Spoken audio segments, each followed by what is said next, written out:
इस वीडियो में हम जानेंगे कि संसाधन किसे कहते हैं, क्या हैं और इसका परिभाषा क्या है तथा संसाधन कितने प्रकार का होता है। तो सबसे पहले हम यह समझते हैं कि संसाधन किसे कहते हैं। तो देखिए, हमारे पर्यावरण में उपलब्ध वे सभी वस्तुएं जिनका उपयोग हम अपनी आवश्यकताओं की पूर्ति के लिए करते हैं उसे संसाधन कहते हैं। हमारे पर्यावरण में उपलब्ध वो सारी वस्तुएं जिनका उपयोग हम अपनी आवश्यकताओं की पूर्ति के लिए करते हैं उसे संसाधन कहते हैं। जैसे मान लीजिए यह हो गया, यह बोर्ड हो गया, यह संसाधन है क्योंकि इसका उपयोग हम अपनी आवश्यकताओं की पूर्ति के लिए करते हैं। हमारा मोबाइल फोन हो गया, पेड़ पौधा हो गया, खेत खलिहान हो गया, हवा हो गया।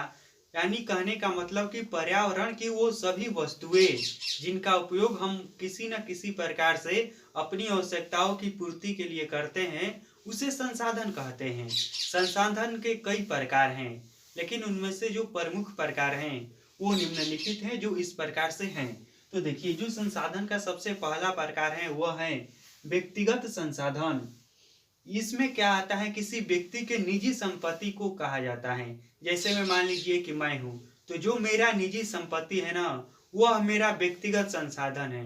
उसका केवल मैं ही उपयोग कर सकता हूँ या फिर वो व्यक्ति उपयोग कर सकता है जिसको मैं चाहूँ। जैसे में मान लीजिए कि आप ही हैं, तो आपका व्यक्तिगत संसाधन वह है जो आपके पास है, जिसका उपयोग आप करते हैं।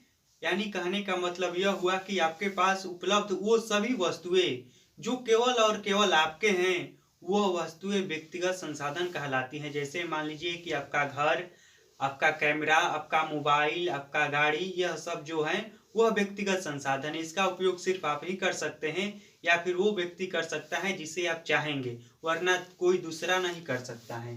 अब उसके बाद आता है राष्ट्रीय संसाधन। इसमें उस प्रकार का संसाधन होता है जो हमारे देश का संसाधन होता है। जैसे मान लीजिए सैन्य शक्ति, हमारे देश की जो पुलिस सेवा है वह भी एक प्रकार की संसाधन है, क्योंकि वो हमें सुरक्षा प्रदान करती है। हमारे देश में चलने वाली रेलगाड़ी वह भी राष्ट्रीय संसाधन है। और जितने भी सरकारी कार्यालय आते हैं वह सब राष्ट्रीय संसाधन है, वह हमारे देश के संसाधन हैं। और हमारे यहाँ तक कि हमारे जो सरकारी स्कूल होते हैं, विद्यालय होते हैं, सड़क होते हैं, यह सब जो है यह राष्ट्रीय संसाधन है। उसके बाद आता है विश्व संसाधन। विश्व संसाधन में वैसे संसाधन आते हैं जो हमारे देश के बाहर का है संसाधन। जैसे में मान लीजिए समुद्र है, तो समुद्र को पूरा देश जितना है माने विश्व उपयोग करता है। तो इस प्रकार से देखा जाए तो समुद्र जो है वह विश्व का संसाधन है। यानी कहने का मतलब यह हुआ कि पूरा विश्व जिसका उपयोग करता हो उसे विश्व का संसाधन कहा जाता है। उसके बाद आता है नवीकरणीय संसाधन। इसमें उस प्रकार का संसाधन आता है जिसका उपयोग हम बार बार कर सकते हैं, पुनः कर सकते हैं।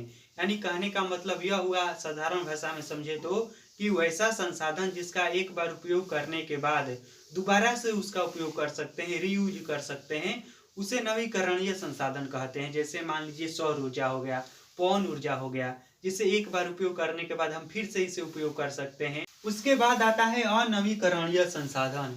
यह ऐसा संसाधन है जिसका एक बार उपयोग करने के बाद इसे हम दोबारा से आसानी से नहीं प्राप्त कर सकते हैं। देखिए, इसे क्यों कहा जाता है अनवीकरणीय संसाधन, और इसे क्यों कहते हैं कि इसे आसानी से प्राप्त नहीं कर सकते हैं। जानते हैं क्यों? क्योंकि कोयला जो है, पेट्रोलियम जो है, यह सब धरती पर निश्चित मात्रा में उपलब्ध है और इसको बनने में लाखों हजारों वर्ष का समय लगता है। और यह समय अंतराल बहुत अधिक होता है और इतना समय अंतराल लगता है कि इसको हम दोबारा से नहीं बना सकते हैं। यदि एक बार कोयला या पेट्रोलियम पूरी तरह से खत्म हो गया ना, इसे हम नहीं बना सकते हैं।